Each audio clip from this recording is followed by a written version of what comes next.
ये कहानी है माधवनगर के राघव की। राघव ठंडियों में चादर बेचने का काम किया करता था। राघव की चादर ठंडियों में ही बिका करती थी और बाकी के महीने राघव को व्यापार में घाटा हुआ करता था। जब जब गर्मियों का मौसम आता है, हमेशा मुझे ऐसी ही तकलीफें होती हैं। ना कोई चादर बिकती है, ना कोई सामान। तो अब्बू, तो आपको बेचने ही क्यों है? मेरे साथ घर पर वक्त गुजारा कीजिए ना।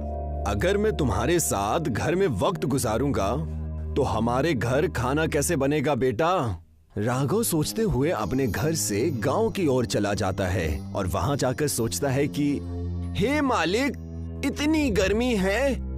गर्मी का महीना आने में अभी 15 दिन वक्त है, उससे पहले ही इतनी गर्मी, पता नहीं आगे क्या होगा। तभी एक खातून वहां पर मटका लेकर आती है और कहती है, अब क्या बताऊं